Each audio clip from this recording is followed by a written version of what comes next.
भारत माता की, भारत माता की, भारत माता की, गौ माता की, गौ माता की, गौ माता की।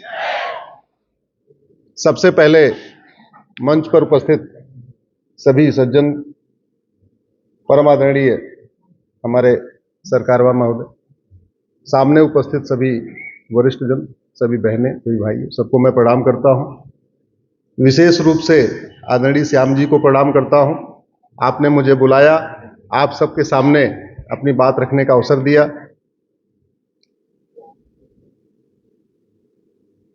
दो तीन बातें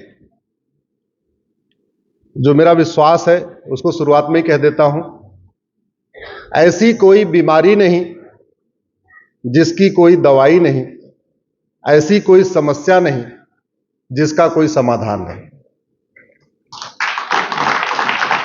केवल प्राकृतिक आपदाओं को छोड़कर, भूकंप, सुनामी, बाढ़, आंधी, तूफान, बाकी जितनी मानव निर्मित समस्याएं हैं, इन सभी समस्याओं का समाधान है।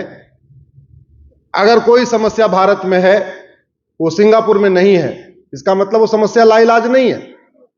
इसका मतलब या तो हमारा डॉक्टर गड़बड़ है या तुम्हारी दवा गड़बड़ है। कोई समस्या अगर यहां झारखंड में है लेकिन चीन में नहीं है, इसका मतलब या तुम्हारा डॉक्टर गड़बड़ है या तुम्हारी दवा गड़बड़ है। बड़ी सीधी सी बात है। बीमारी ठीक नहीं होने का दो ही कारण होता है, या तो डॉक्टर गड़बड़ हो या दवा गड़बड़ हो। एक्सीडेंट होने का दो ही कारण होता है, या तो गाड़ी खराब है या तो ड्राइवर खराब है। खाना ठीक से नहीं बन रहा है, दो ही कारण है, या तो खाना बनाना आता नहीं है या तो तेल मसाला खराब है। घर ठीक से नहीं बना, यानी या तो मिस्त्री गड़बड़ है या तो सीमेंट बालू गड़बड़ है।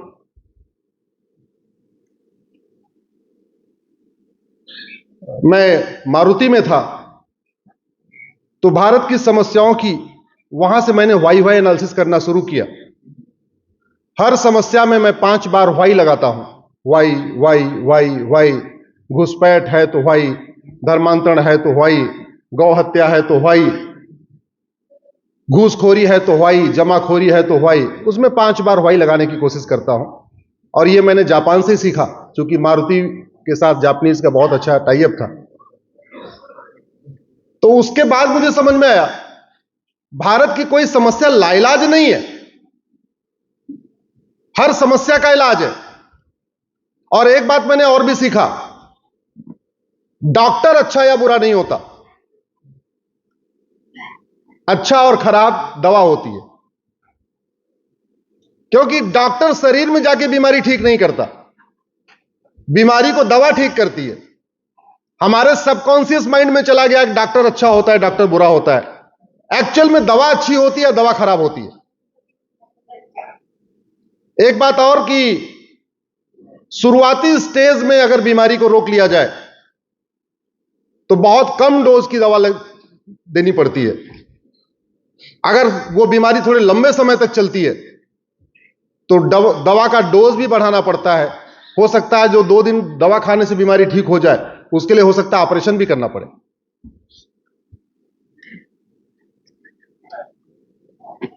सिद्धार्थ जी ने मुझे कल पत्रक दिया। उस पत्रक पे मैं सबसे पहले आदरणीय श्याम जी का संदेश मैंने पढ़ा, उसके बाद महेंद्र कुमार अग्रवाल जी का संदेश पढ़ा इसमें, फिर श्री नारायण अग्रवाल जी का संदेश पढ़ा, केदारनाथ मित्तल जी का संदेश पढ़ा। सबका संदेश पढ़ने के बाद एक बात मुझे समझ में आई, जिस अभियान पे आदरणीय श्याम जी पूरी फौज को लेकर आगे बढ़ रहे हैं,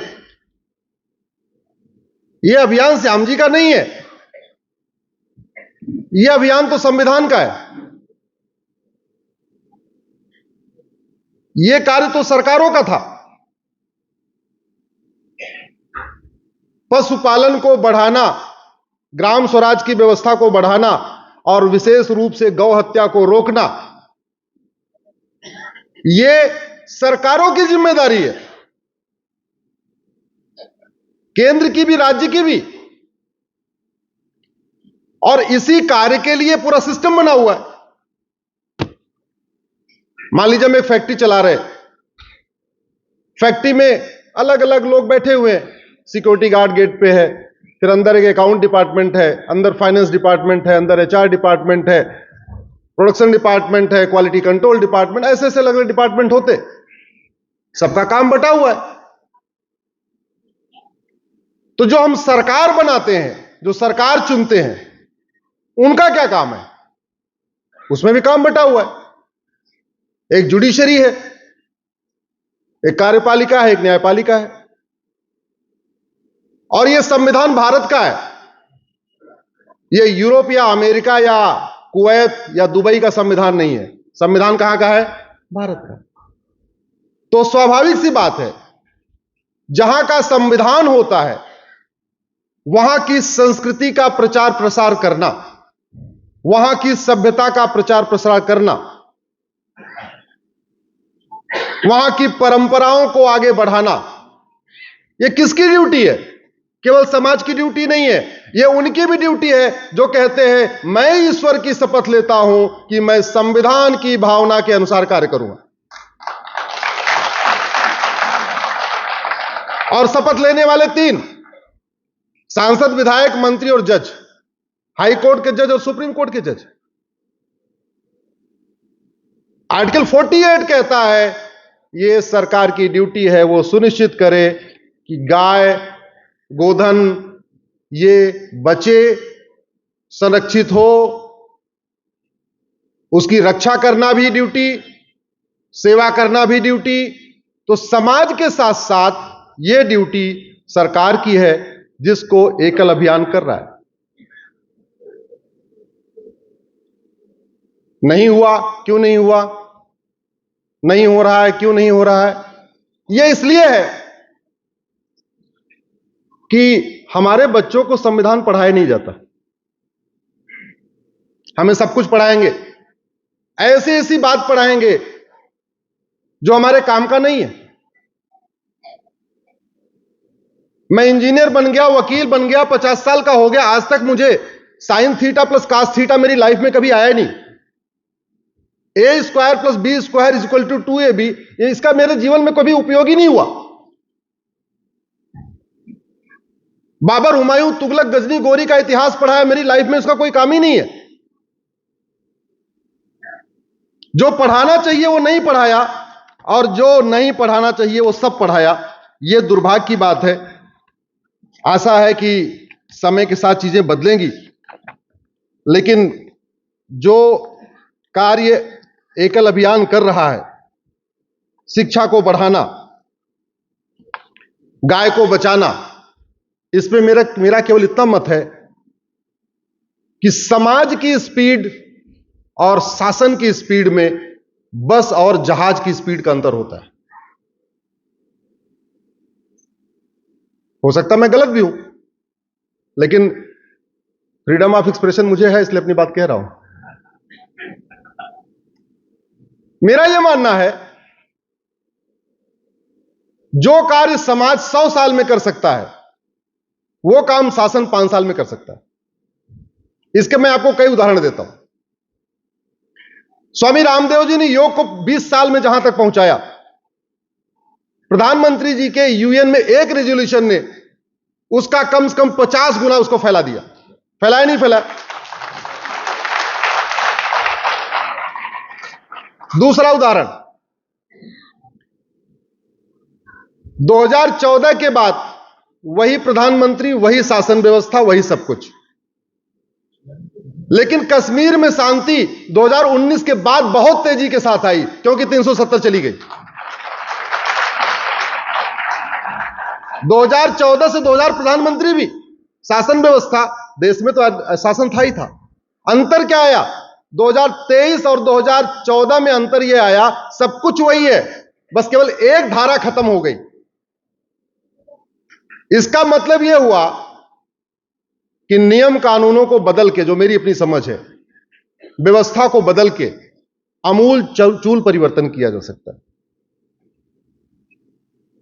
2017 में मैंने एक पीआईएल फाइल किया घुसपैठ के ऊपर, जिसके कारण आपका यह राज्य भी घुसपैठ से बहुत ज्यादा परेशान है।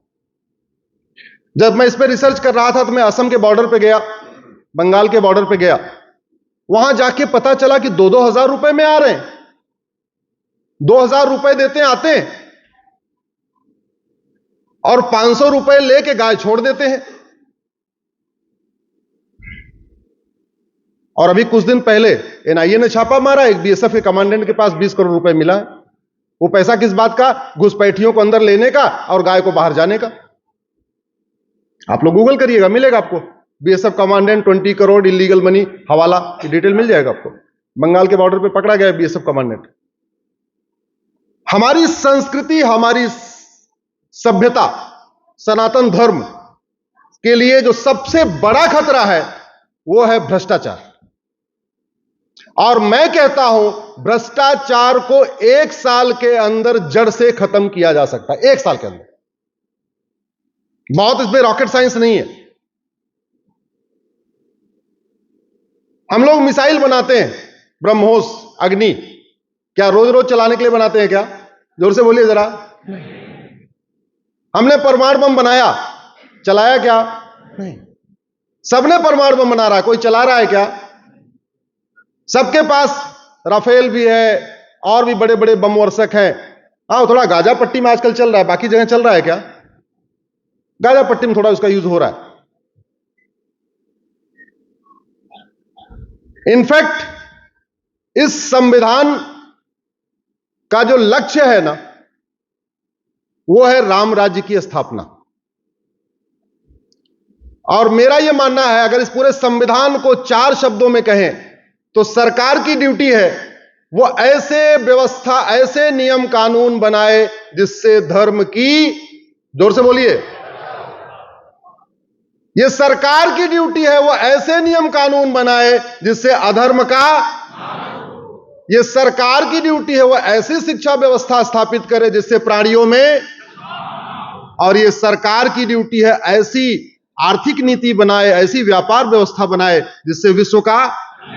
तो इस संविधान का लक्ष्य है राम राज्य की स्थापना। और राम राज्य का मतलब है धर्म की जय हो, अधर्म का नाश हो, प्राणियों में सद्भावना हो, विश्व का कल्याण हो। और यह करने के लिए कोई अग्नि ब्रह्मोस नहीं बनाना है। और यह बहुत आसान है। क्यों? क्योंकि कोई देश जो अपना मिसाइल बनाता है उस टेक्नोलॉजी को गूगल पे नहीं डालता। आप अमेरिका के मिसाइल की टेक्नोलॉजी को अमेजॉन पे ऑर्डर करके खरीद नहीं सकते, लेकिन अमेरिका के कानून को आप ऑर्डर करके घर बैठे मंगा सकते हैं। मैंने अमेरिका का फेडरल पिनल कोड अमेजॉन पे ऑर्डर करके घर बैठे मंगा लिया। इसका मतलब पूरी दुनिया में कहां क्या चल रहा है उसको हम घर बैठे मंगा सकते। तो अगर भारत में घुसपैठ है लेकिन चाइना में किसी का एक कदम इंटर करने की हिम्मत नहीं पड़ती, सिंगापुर में घुसपैठ नहीं होती, अमेरिका में अवैध घुसपैठ नहीं होती, जापान में अवैध घुसपैठ नहीं होती, हमें क्या करना चाहिए? वहां कानून देखना चाहिए। भाई मेरे घर में अगर बार बार लाइट जा रही है,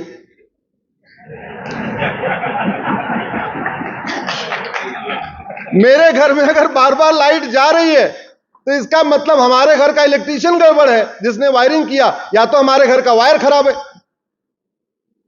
हमारे घर में अगर बार बार प्लम्बर वो सीपेज हो रही है वॉशरूम में, तो या तो हमारा वो प्लम्बर ठीक नहीं था, या तो हमने जो पाइप फिटिंग लगाई, नल की फिटिंग उटिंग लगाई, वो फिटिंग गड़बड़ है।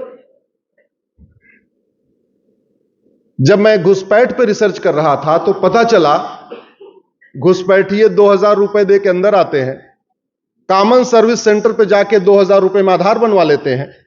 जब एक डॉक्यूमेंट हो जाता है, एक दलाल को पकड़ते हैं, वो 2,000 रुपए में राशन कार्ड बना देता है।